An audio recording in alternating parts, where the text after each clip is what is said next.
Are You There, God? It's Me, Margaret is a movie tells about a girl named Margaret Simon who had to move to New Jersey with her family due to her father's promotion. She had to leave her school, her friends, and also her grandma in New York, and she had to adapt with new environment and started a new life. So in New Jersey, she met Nancy and joined her club, which made her experience teenager problems and issues and the changes about their bodies, about the feelings, and also she discovered a big issue in her family related to religion and belief. Now we will analyze some pragmatic phenomena related to the scenes in the movie.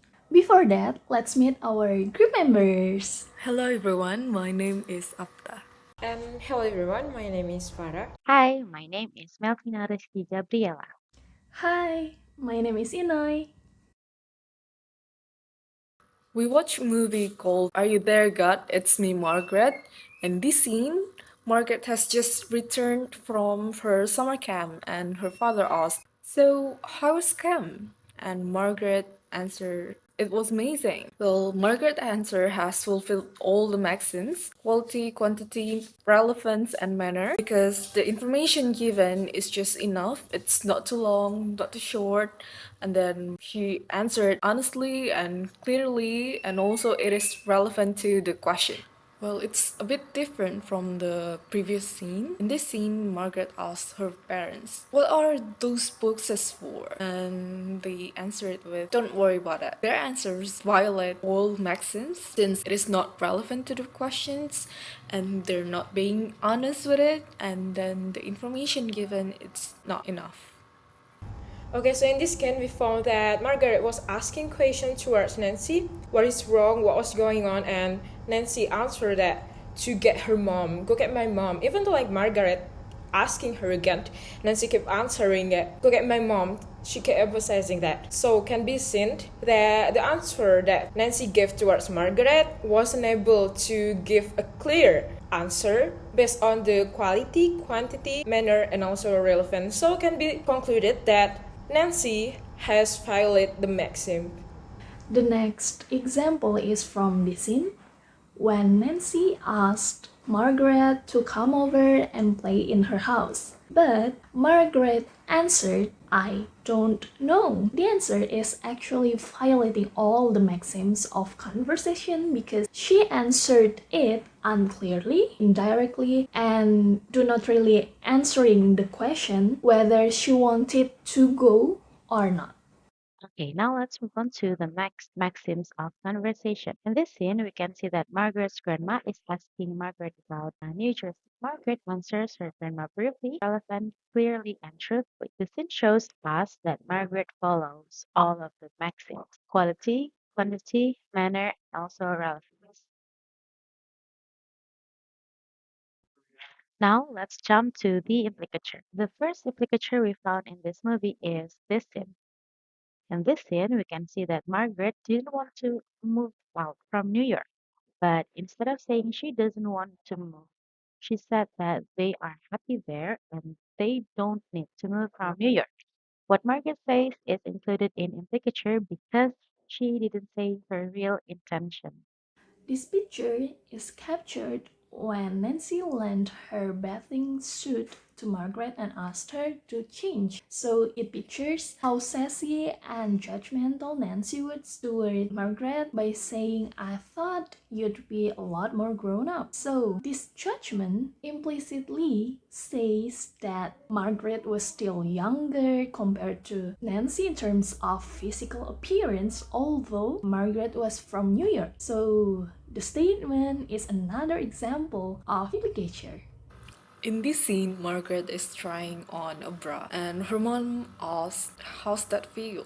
And Margaret replies, "I cannot wait to take it off." Margaret's answer is included in implicature because it has hidden meaning, which is it feels horrible.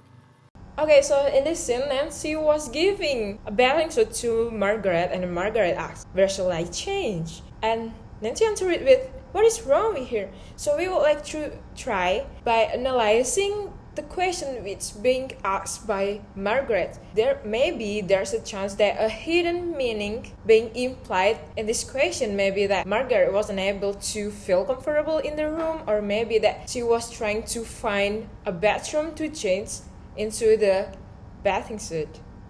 Okay, so we found this case where they were playing a games, and it's a parrot games. There is a Freddy which has two parrot with someone a lot taller than him, and someone stated somebody get Freddy a step stool. So through this statement which being mentioned, that we try to analyze that there's a hidden meaning which being stated in this sentence. Maybe this person was trying to emphasize that Freddy is short, so they need to get him a step stool. In this scene, Margaret's mother says, "Can you just try to believe us?"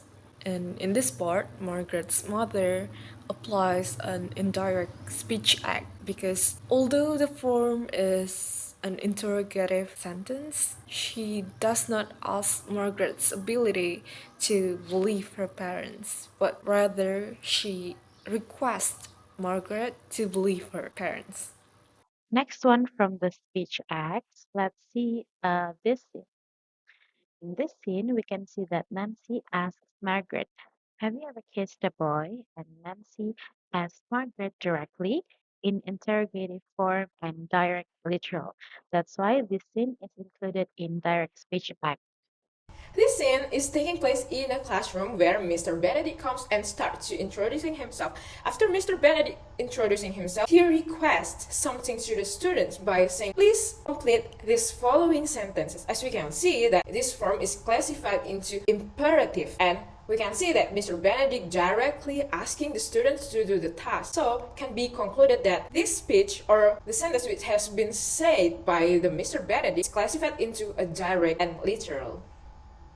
In this scene, Margaret says, "I hate Philip Leroy. I hate him." In this part, she applies a direct speech act and also literal meaning because it is a declarative sentence and it functions to declare or to states that Margaret hates Leroy, and it is a literal meaning.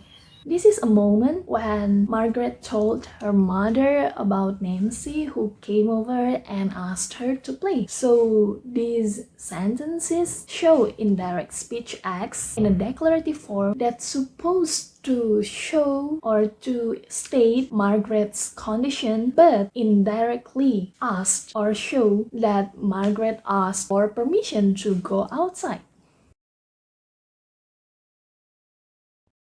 Next, we're going to explain our findings from this movie in politeness and politeness strategies.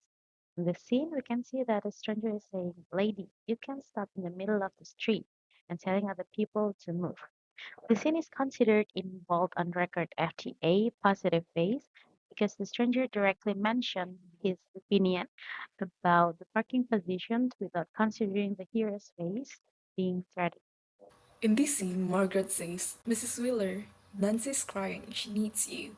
And in this part, Margaret applies negative politeness because Margaret calls Nancy's mother by her last name, Mrs. Wheeler, showing that there's a power difference between Nancy's mother as a parent and Margaret as a child.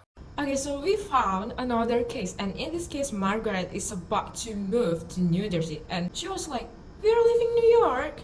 And the father replied with, "Barely leaving New York." As we can see that the father is trying not to make Margaret too emotional by refining the sentence with the barely. As we can see too that the father is implementing the negative politeness. Now let's take a look at this.